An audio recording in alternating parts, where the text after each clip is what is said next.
Esta historia comienza en lo profundo del bosque, donde algunas personas de una secta buscan refugiarse de la lluvia. Gritan preguntando si hay alguien ahí y, de pronto, un pequeño niño sale de la academia. Los miembros de la secta se quedan callados al ver que de verdad había alguien ahí, y sobre todo el patriarca se sorprende al pensar que realmente alguien estaba viviendo en esa academia abandonada. El patriarca le pregunta al niño si pueden pasar la noche en esas ruinas para refugiarse de la lluvia. El niño se desconcierta al no saber quiénes son esas personas, ya que lo saludaron cortésmente, aunque solo es un niño, o quizá lo confundieron con un joven taoísta, pero al ver que no son malas personas decide dejarlos quedarse y les dice que se instaló en esa academia abandonada hace unos años y que pueden quedarse donde quieran. Sin embargo, les aclara que él está usando el pabellón principal y les pide que utilicen otros lugares. El patriarca le agradece por su hospitalidad y le dice a los demás miembros que pueden empezar a moverse, pero que no se acerquen al pabellón del joven guerrero para no molestarlo. Mientras tanto, los miembros comienzan a sentarse y el niño se da cuenta de que en realidad todos pertenecen al mismo clan, por lo que se pregunta qué clase de personas son, aunque tiene cosas más importantes que hacer. En otro momento, el niño comienza a caminar dentro del pabellón mientras piensa que es hora de alimentar a sus niños. Comienza a reírse como loco mientras se dirige hacia unos jarrones que en su interior contienen varios grillos y les pregunta si tienen hambre. De pronto, se acerca a otro jarrón donde hay una araña gigante llamada tigre de tierra negra, originaria de China, una especie grande que puede crecer hasta 20 centímetros y cuyas rayas únicas recuerdan a un tigre negro. El niño saca un pequeño grillo y le dice que coma, mientras piensa que no sabe qué hubiera pasado si ellos no hubieran estado ahí. De pronto, la araña captura al grillo, y el niño piensa que fue una bonita reacción. Le sorprende recordar que antes la araña era del tamaño de una uña, pero ahora ha crecido bastante, por lo que se pone feliz. Después de alimentarla, va a un rincón donde abre un cajón y encuentra un gecko. Al verlo, el niño pone una expresión extraña y piensa que es un bonito ejemplar nativo que se caracteriza por las rayas en su cuerpo. Recuerda que fue difícil conseguir uno en su vida anterior porque no tenía dinero, pero ahora puede encontrarlos por todas partes. Luego le da un grillo para comer, pero el gecko lo muerde en el dedo y el niño comienza a gritar mientras intenta quitárselo. De pronto imagina su vida anterior, cuando era un streamer con más de 1 millón de suscriptores, donde contaba sus experiencias como biólogo y su contenido principal eran insectos y animales venenosos. El problema ocurrió durante una transmisión en vivo para celebrar el 1.000.000 de suscriptores. En esa transmisión hablaba sobre las 10 víboras más peligrosas del mundo, y entre ellas la más peligrosa era la mamba negra, ya que era muy agresiva. Durante el viaje que hizo a África para encontrarla, terminó muriendo, pues mientras hablaba con sus suscriptores le preguntaban sobre ella y él, confiado, dijo que esa serpiente era muy rara y no se encontraba en cualquier lugar. Cuando estaba por tomarse un descanso, fue a beber un vaso de agua mientras su audiencia lo veía y comentaban si acaso esa serpiente podría estar en su casa. Para su sorpresa, al abrir un cajón encontró una mamba negra acurrucada cerca de su refrigerador, la cual lo mordió en un instante. Su audiencia no sabía qué hacer, ya que él estaba en África y no conocían el número de emergencia. Poco después se desmayó, y así terminó muriendo después de todo ese esfuerzo por buscarla, resultando que la serpiente estaba encima de su refrigerador. De pronto, el niño escucha que tocan la puerta y oye la voz del patriarca preguntando si está ahí. Asustado, guarda al gecko y abre la puerta preguntando si ocurrió algo malo. El patriarca le dice que quieren agradecerle por darles refugio de la lluvia y que desean comer juntos, ya que atraparon un venado. Esto sorprende al niño, quien piensa en la carne, pues antes solo podía comer serpientes y lagartos. Entusiasmado, les dice que estaría muy agradecido de comer con ellos.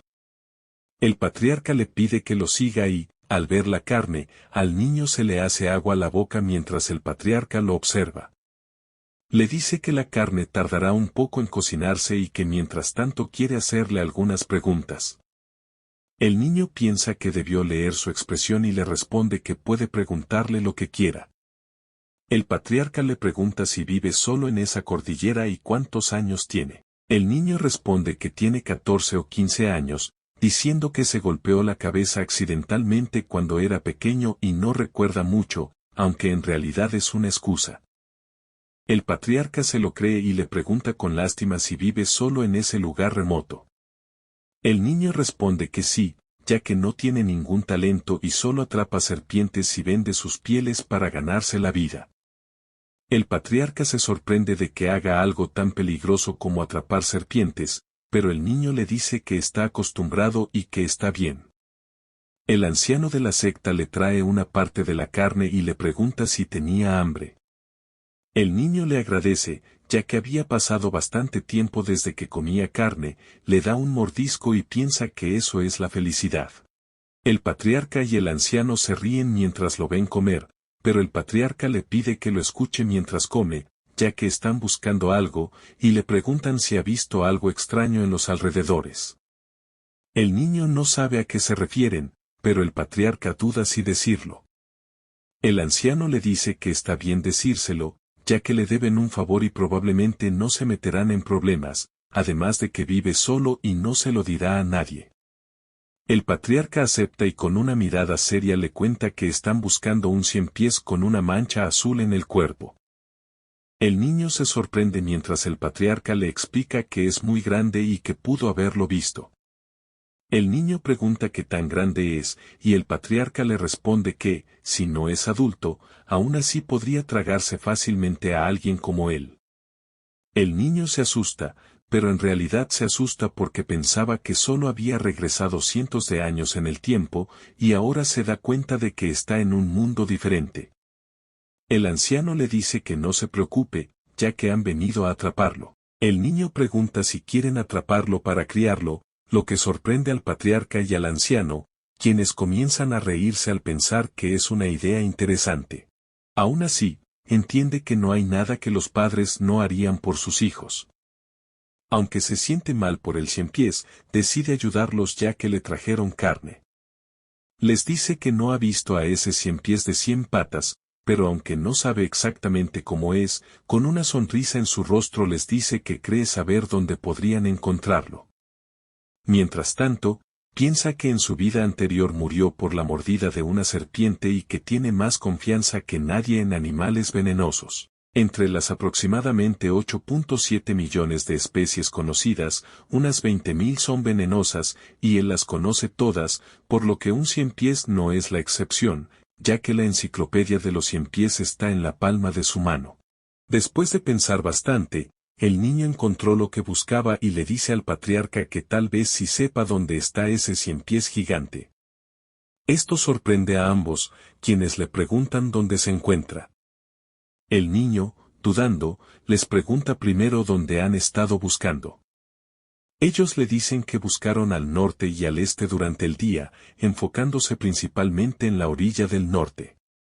El niño lo entiende y piensa que no es de extrañar que no pudieran encontrarlo, por lo que les dice que es obvio que no lo encontrarían ahí. Desconcertados, le preguntan por qué, y el niño comienza a explicarles. El niño les dice que el 100 pies tiene una amplia gama de territorio y que, al ser de sangre fría, necesita refugio para regular su temperatura y humedad. Sin embargo, a diferencia de otros insectos que tienen capas impermeables, hay 100 pies que poseen una impermeabilización débil, por lo que no les gustan los lugares excesivamente húmedos. Es un animal que necesita cierta humedad, pero no tolera ambientes demasiado mojados, y además no puede sobrevivir mucho tiempo sin agua. Por lo tanto, es menos probable que el 100 pies de manchas azules se encuentre en la selva o cerca del río. El anciano queda sorprendido, ya que pensaba que prefería lugares húmedos como grietas de madera podrida. El niño les explica que pueden encontrarse ejemplares pequeños en esos sitios, pero que definitivamente los grandes no pueden vivir ni en la selva ni entre las rocas del río. El anciano y el patriarca llegan a la conclusión de que eso se debe a que no pueden esconderse adecuadamente en esos lugares. Entonces le preguntan dónde podrían encontrarlo y le dicen que, si les da la ubicación, podría recibir una recompensa. El niño se ríe y les dice que lo encontrarán al oeste, donde están las montañas rocosas. Ellos se dirigen inmediatamente hacia esa ubicación y comienzan a buscar. Mientras tanto, el patriarca reflexiona sobre algunas cosas, hasta que uno de los miembros le pregunta si ese niño pudo haberles mentido. El patriarca le ordena que se agrupen y que disparen una flecha para reunir al equipo de búsqueda. Una vez que todos se reúnen, hacen una fogata mientras esperan que el niño tenga razón. Muchos miembros ya están desesperados porque no han podido encontrar nada, aunque aquel joven parecía muy confiado. El patriarca permanece en silencio, pero termina hablando sobre su hija. Gweun era considerada un talento excepcional en la historia de la familia Tang, pero ahora parece que incluso los cielos se han rendido con ella. De pronto, alguien grita que el anciano ha regresado. El anciano le pregunta al patriarca si también falló en encontrarlo ese día, y el patriarca le responde que sí. Ambos se muestran preocupados, pues creen que Gweun solo podrá resistir 3 meses como máximo y no saben si podrán encontrar al Ciempiés en 10 días. El patriarca piensa que sería mejor buscar al sur, ya que hasta ahora no han encontrado ningún rastro. El anciano considera que es una buena idea, pero de pronto se da cuenta de que no han encontrado absolutamente nada y no puede creer que se les haya pasado por alto algo así. Siente que ese lugar es el correcto. El patriarca le pregunta si percibió algo, y el anciano responde que no sintió ninguna presencia porque no hay rastro alguno, pero tiene la fuerte sensación de que debe estar ahí. Le pregunta al patriarca si en los últimos 3 días encontró algún rastro en esa montaña rocosa, pero él le responde que no, ni siquiera excrementos de animales o marcas de territorio. Es entonces cuando se da cuenta de que tal vez el Ciempiés se encuentra ahí, ya que no tiene sentido que no exista ni un solo rastro de animales en una montaña tan grande. El patriarca recuerda que el niño les dijo que el Ciempiés es un animal territorial, por lo que la razón de que no haya nadie ahí es que todos podrían convertirse en su comida. El anciano afirma que definitivamente el Ciempiés de manchas azules está en ese lugar y que ahora podrán salvar a su nieta. El patriarca piensa que, por fin, lo han logrado. De pronto, el suelo comienza a moverse y se escucha un rugido. Los miembros se asustan y se preguntan qué es ese sonido. Entonces, desde el lugar donde está la fogata, salen disparadas rocas por todas partes. Confundidos, se preguntan qué está pasando, hasta que se dan cuenta de una pata gigante. Uno de los miembros les grita que miren hacia arriba, y el anciano comprende que aquel sonido proviene del Ciempiés de manchas azules. Mientras tanto, en la academia abandonada, se escucha un gran grito. El niño piensa que eso es un gran desastre y se pregunta qué tan grande debe ser ese Ciempiés para hacer tanto ruido. Él solo les dijo dónde buscar, pero cree que están destruyendo toda la montaña. Suelta un suspiro, sin poder creer que un Ciempiés pueda ser tan grande como para tragárselo entero, aunque en el fondo realmente quiere verlo. Después de que el clan Chan derrotara al Ciempiés, lograron conseguir el núcleo interno, lo que finalmente les ayudaría a salvar a Gweun. El patriarca ordena que regresen primero a Sichuan junto con los guerreros ilesos. El anciano le pregunta por qué, y el patriarca responde que deben agradecerle a aquel niño, ya que le deben mucho. El anciano se disculpa, pues casi lo había olvidado, y piensa que sería correcto recibir al niño como invitado y darle lo que quiera. El patriarca añade que ya ordenó llevar a los guerreros heridos a recibir tratamiento y que, mientras tanto, él visitará al niño, ya que tal vez también esté curioso por las noticias. Pasamos con aquel niño, que por alguna razón tiene 3 Ciempiés sobre la cabeza. Se pregunta qué debe hacer, ya que en una sola noche se convirtió en el padre de esos Ciempiés de manchas azules. La noche anterior encontró unos huevos y, al llegar, los puso sobre una mesa. Cuando despertó, todos habían nacido. Al principio tenía dudas, pero no pensó que nacerían tan rápido. Los ciempiés se acurrucan sobre él, mientras el niño les pide espacio, ya que probablemente piensan que él es su padre. La noche anterior no pudo contenerse, ya que de verdad quería ver al ciempiés gigante, y al explorar la montaña encontró un grillo gigante, al que patea como una pelota. Del susto, se cae mientras tose, pero se siente aliviado, ya que pudo salvar los 3 huevos que encontró en una cueva. Piensa que, por suerte, dejó de llover, porque de lo contrario no habría podido conseguir ninguno. Luego se levanta y se dispone a volver para limpiar los huevos. Amarra bien su bolsa y, emocionado, grita que pronto los cuidará bien. Así fue como llegó a esa situación, aunque no vio al ciempiés gigante, se alegra de haber salvado sus huevos. Los ciempiés se vuelven aún más pegajosos, mientras el niño intenta pedirles espacio. Piensa que no es necesario darles comida hasta que muden la piel 2 veces, pero aún así resulta doloroso, ya que se adhieren a su cuerpo. De pronto se le ocurre meterse al agua para que se caigan, soltando una risa diabólica. El patriarca llega a la academia abandonada con un brazo herido y comienza a caminar hacia el pabellón, preguntando si el niño está ahí. Al no recibir respuesta, decide entrar para buscarlo. Se asombra al ver tantas hierbas y tarros, y se pregunta si acaso el niño es médico. Sin embargo, se da cuenta de que es una ofensa entrar a su habitación sin permiso, así que decide irse. En ese momento escucha ruidos provenientes de los tarros. Al voltear, quita una tapa y se da cuenta de que hay una araña. Luego revisa más cajones y encuentra un gecko. El patriarca se asusta y decide revisar todos los tarros. Piensa para sí mismo que es increíble, aquel niño está criando animales venenosos. Incluso en su clan, que se dedica al veneno, solo logran extraer toxinas de esas criaturas, pero nunca han encontrado la manera de aumentar sus huevos. Creyó que había salvado la vida de su hija por un golpe de suerte, pero en realidad había encontrado una joya en bruto. De pronto, el niño aparece y le pregunta qué está haciendo ahí y si le pasó algo en el brazo. El patriarca le responde que no es gran cosa y que necesita decirle algo. En ese instante, siente una energía extraña proveniente de la puerta. Una figura aparece caminando lentamente, con una sonrisa inquietante. Cuando se acerca lo suficiente, el patriarca empuja al niño y le grita que corra. La figura demoníaca comienza a reír y da un gran salto hacia el patriarca, atacándolo con la palma de la mano. El patriarca apenas logra defenderse, pero el loco lo envía volando contra una estructura. Gravemente herido, se da cuenta de que ese hombre es un experto al nivel del anciano y le grita al niño que escape, pero ya es demasiado tarde.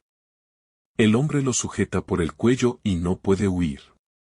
El loco dice que escuchó que el clan Tang había ido a Hainan y no pensó que el hijo del divino de la miríada de venenos estaría herido.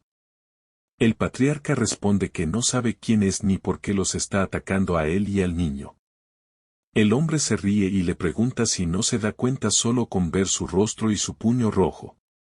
Se presenta como la mano sangrienta Raksasa y dice que su padre fue quien le hizo eso. El patriarca recuerda que su padre le contó que lo golpeó con una palma envenenada y lo arrojó por un acantilado, pero resulta que aún sigue vivo. El patriarca suplica que el niño no tiene nada que ver y ofrece su vida a cambio, pero el loco se niega y dice que los enviará al más allá. Cuando el hombre está a punto de acabar con el niño, este grita a sus ciempiés que lo ayuden o morirá.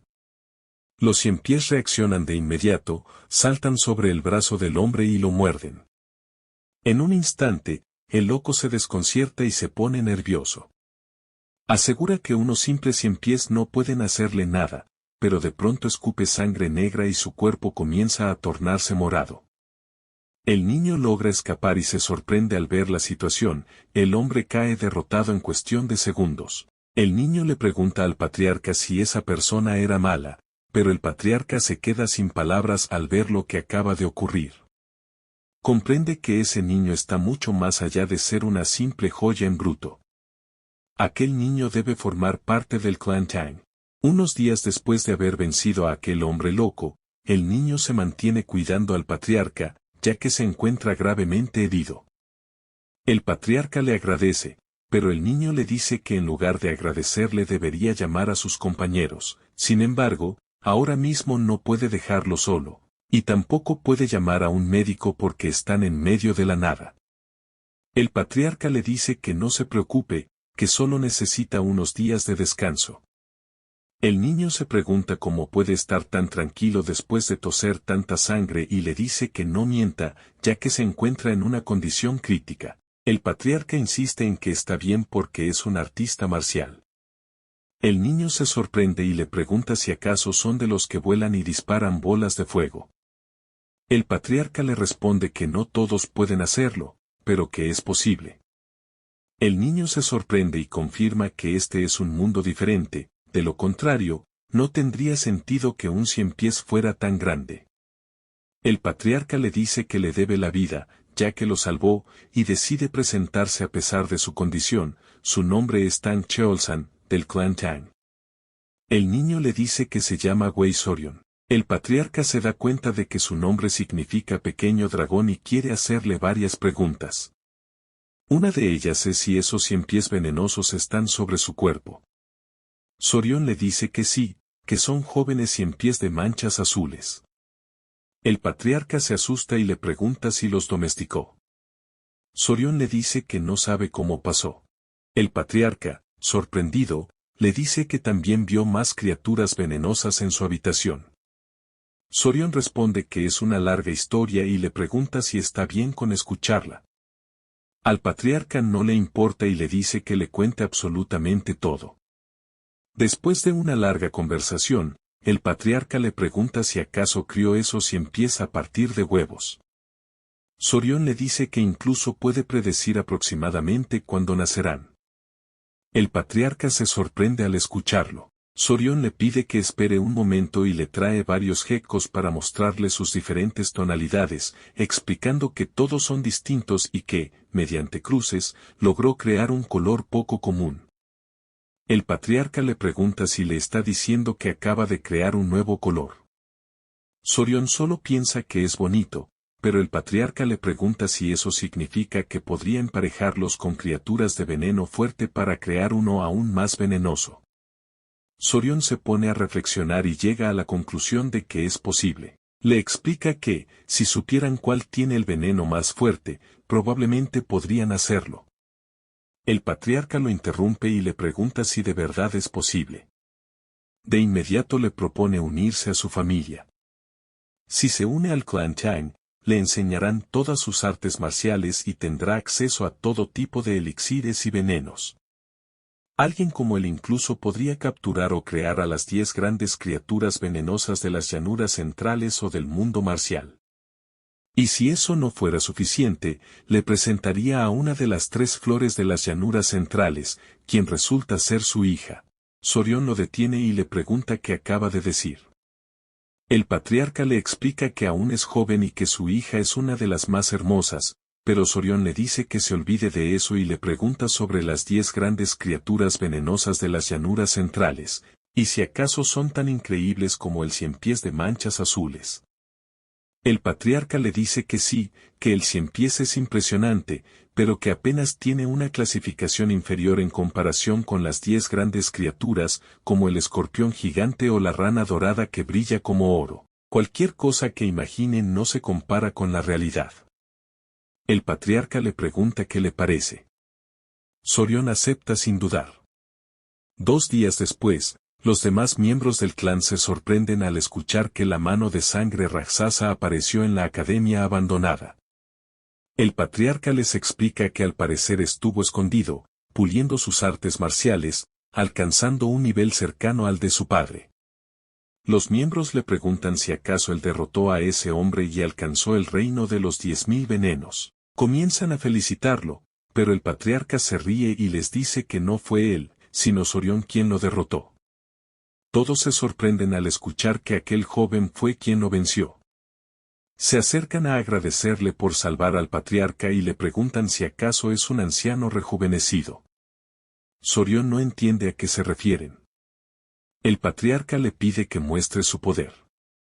Sorión les dice que salgan y algo comienza a moverse bajo su ropa, aparecen los 3 ciempiés. Los miembros se asustan y preguntan si acaso son ciempiés de manchas azules. No pueden creer que haya domesticado algo así. El patriarca los interrumpe y les dice que por eso decidió aceptar a Sorión en el clan Chang, aunque él dijo que quería pensarlo un poco más. Los demás miembros insisten en que acepte. El patriarca les dice que ya ha recuperado su energía interna y que es hora de partir. Sorión le pregunta si buscan algo más. El patriarca le explica que aquel hombre practicaba un arte marcial prohibido que requiere sangre humana y médula ósea para avanzar de etapa. Sorión se asusta al escucharlo. El patriarca le dice que deben averiguar si dejó algún rollo o discípulo, ya que deben eliminar cualquier amenaza futura y asegurarse de que esas artes marciales nunca regresen al mundo marcial. Además, si hay personas capturadas, deben rescatarlas. Los demás miembros coinciden. El patriarca le pregunta a Sorión si puede ayudarlos, ya que probablemente esté familiarizado con la zona. Sorión duda, pero entiende que unirse al clan Chang significaría una posición estable, como un pasante en una empresa. Finalmente acepta ayudarlos lo mejor que pueda. El patriarca se emociona, mientras Sorión piensa que lo hace para ayudar a la gente y, además, porque quiere descubrir qué clase de lugar es realmente el clan Chang de Sichuan. Después de 3 días, el clan Chang se dirige hacia un pueblo cercano a la academia abandonada, ya que estaban buscando la base de la mano de sangre Raksasa. Al preguntar si había personas desaparecidas, los aldeanos respondieron que algunas personas desaparecen en la selva, pero que no existen desapariciones periódicas. El patriarca se queda pensativo, pero decide marcharse, mientras un aldeano los despide. Sorión le pregunta al patriarca si no hay nada especial en ese pueblo. El patriarca le responde que pensó que la base debía estar allí, pero no es tan fácil encontrarla. Sorión piensa que es extraño, ya que no hay ninguna pista. Entonces recuerda algo que le dijo aquel hombre ese día, mencionó a Inan.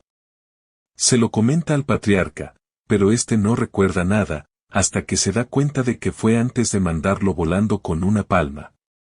Sorión le explica lo que escuchó y le sugiere que pregunten en los lugares por donde pasó el clan Chang, ya que pudo haberse enterado allí. El patriarca queda sorprendido, pues nunca había pensado en eso. Los miembros del clan comienzan a elogiar a Sorión y parten de inmediato. Durante el trayecto, se encuentran con otro pueblo y deciden entrar. Al hacerlo, se topan con una escena devastadora. El clan Chang pregunta si ocurrió algo, pero de pronto aparece el líder de la aldea y les exige saber qué hacen allí. El patriarca se presenta como líder del clan Chang y le explica la situación. Sorión observa que el pueblo parece sin vida y que un niño cercano se ve débil. Sorión se da cuenta de que la gente actúa de manera extraña, como si hubiera tomado algún tipo de medicina. El líder de la aldea asegura que no falta nadie y les pide que regresen por donde vinieron. El patriarca comenta que le parece extraño que haya muchas casas y pocas personas, pero el líder insiste en que lo ignoren. El patriarca le pregunta a Sorión si de verdad fue buena idea venir. En ese momento, una niña se desmaya y el líder de la aldea grita desesperado. El patriarca comprende que algo no está bien y explica que conoce artes médicas, por lo que puede ayudarla. El líder finalmente se ablanda y confiesa que una plaga se extiende por el pueblo, afectando principalmente a niños y personas sanas. El patriarca decide revisar la situación. El líder ordena a los aldeanos que guíen al clan Chang hasta su casa para revisar a su nieta. Mientras avanzan, Sorión pregunta si el patriarca realmente sabe artes médicas. Los miembros explican que el clan Chang, al especializarse en venenos, también domina su tratamiento, por lo que el conocimiento médico es fundamental. Sorión se da cuenta de que había malentendido su forma de actuar, ya que pensaba que solo usaban venenos para matar. Un miembro menciona que, en ocasiones, capturan personas malvadas y prueban venenos con ellas. Sorión se asusta y piensa que están completamente locos. Al llegar a la casa, la niña desprende un aura verde, producto de energía interna usada para estabilizar su respiración. El líder de la aldea suplica que la salven, pues es su única familia. El patriarca nota que la niña tiene el corazón débil y pregunta si es así desde su nacimiento. El líder responde que comenzó hace 6 meses y que no es la única afectada, ya que toda la aldea presenta síntomas similares. A esta afección la llaman una enfermedad misteriosa. Por esa razón, el líder había intentado alejarlos para evitar que se contagiaran. El patriarca pide que todos los aldeanos se reúnan para examinarlos. El líder agradece llorando, mientras el patriarca asiente. Sorión comienza a reflexionar en silencio. Al caer la noche, un miembro informa que hay muchos pacientes y enumera los síntomas: hinchazón en los ojos, fiebre ligera y pulsos irregulares.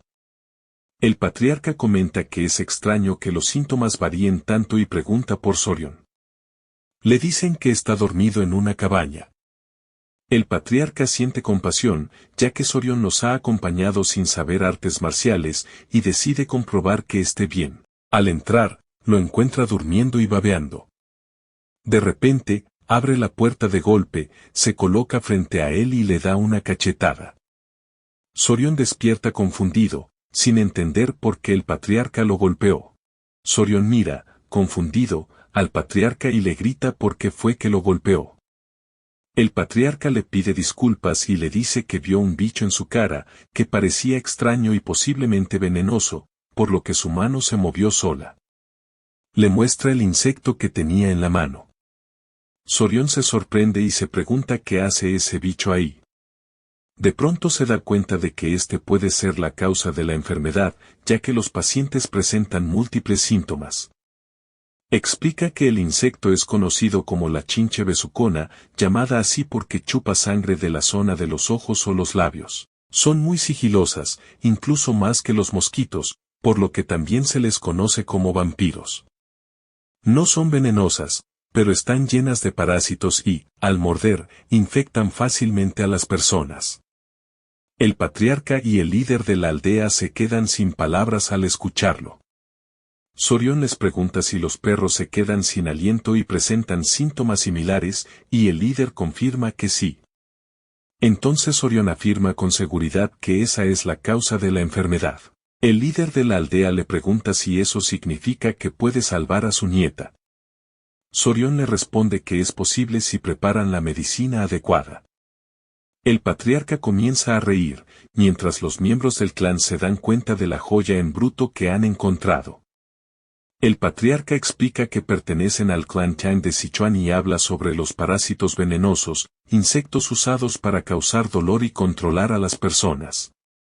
Sorión se sorprende al escuchar que muchas personas han muerto por culpa de estos parásitos. El líder de la aldea rompe en llanto, pero el patriarca le asegura que existe una cura capaz de eliminar los parásitos del cuerpo. Le explica que solo el clan Tang puede crearla, usando un orbe de fusión de maldición, suficiente para salvar a todos. Le promete que salvarán a su nieta. Con el paso del tiempo, los aldeanos comienzan a mejorar y la situación del pueblo se estabiliza. El patriarca le dice a Sorión que sin él habría sido muy difícil identificar la causa. Los aldeanos lo elogian como su salvador, y aunque el clan Tang fue quien creó la cura, Sorión recibe todo el reconocimiento, lo que lo conmueve profundamente. Tiempo después, el líder de la aldea les habla sobre el verdadero motivo de su visita, ya que estaban buscando pueblos con personas desaparecidas. Les cuenta que una mujer de su aldea, proveniente de otro pueblo, habló de una tragedia ocurrida años atrás, donde muchas personas desaparecieron. El patriarca pregunta por la ubicación y se dirigen al lugar, donde un fuerte olor a cadáveres los recibe. Al acercarse, el patriarca se enfurece al ver numerosos huesos y sentir veneno en el aire. Un miembro le pide a Sorión que no mire, pero ya es demasiado tarde. Otro miembro nota algo extraño y observa un ave cerca de los restos. Intenta espantarla, sin darse cuenta de que no es un ave normal.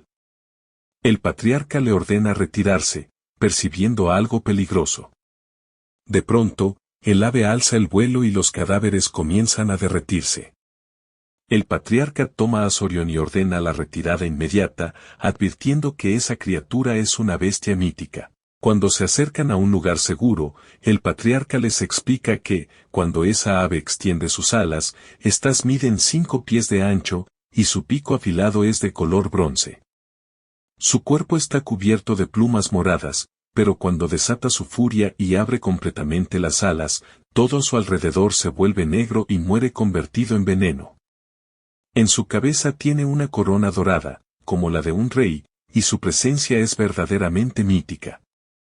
Sorión le pregunta al patriarca si acaso es una de las 10 grandes criaturas venenosas. El patriarca afirma que sí, que está dentro del top 10 y que es conocido como el rey de las 10 grandes criaturas venenosas. Sorión se queda sorprendido y piensa que parece un arma bioquímica voladora. El patriarca añade que se dice que fue atraído por las serpientes venenosas, ya que suele devorar sus cabezas. Sorión le pregunta si es una criatura común, pero el patriarca le responde que incluso viviendo toda una vida sería difícil verla, pues es tan rara que solo aparece una vez cada 100 años. Sorión se queda confundido, y el patriarca le dice que fueron muy afortunados. Entonces Sorión le pregunta si es posible atraparla. El patriarca le pregunta si está bromeando, pero Sorión responde que habla en serio.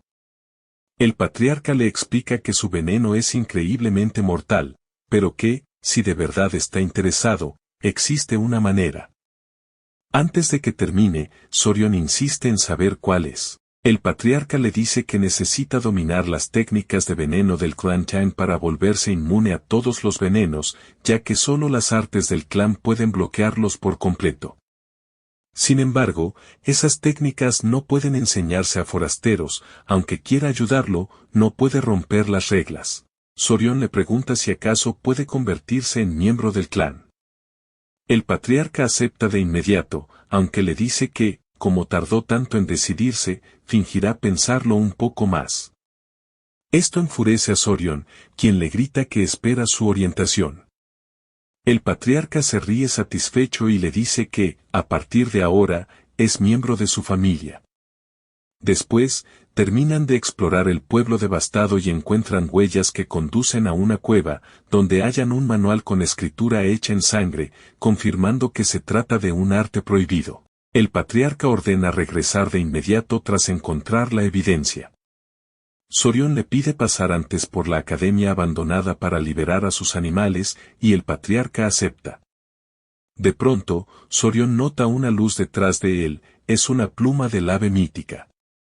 El patriarca le dice que es un regalo por haberse unido a la familia y que, tras la ceremonia, podrá llamarlo de otra manera. Mientras tanto, en el clan Chan, el anciano logra llegar y pregunta por su nieta. Le dicen que aún se aferra a la vida. Entra desesperado a la habitación y le dice a la matriarca que trajo la medicina, el nupio del 100 pies. Una vez preparado, el anciano se alegra de haber llegado a tiempo y se lo da a Gwaun. El núcleo actúa de inmediato y un aura verde comienza a fluir mientras todos rezan para que abra los ojos. Por otro lado, vemos a Sorión despertando sobre la espalda de un miembro del clan mientras atraviesan las montañas. Al llegar a Atitlán, le muestran el lugar y le dicen que toda la montaña pertenece al clan. De pronto escucha a varios miembros corriendo para saludarlo, pero destaca una chica con túnica roja que llega llorando y logra cautivarlo. El patriarca grita emocionado que por fin despertó, ella es su hija. Sorión se queda atónito al verla, pues ni siquiera en su vida pasada conoció a alguien tan bella. El patriarca se la presenta como Gwaun, una de las grandes flores que había mencionado y que Sorión había ignorado descaradamente. Bueno, hasta aquí este resumen de este manhwa llamado, El maestro del veneno en el clan Tang Sichuan. Abarqué hasta el capítulo 7, muchas gracias por ver el video hasta el final.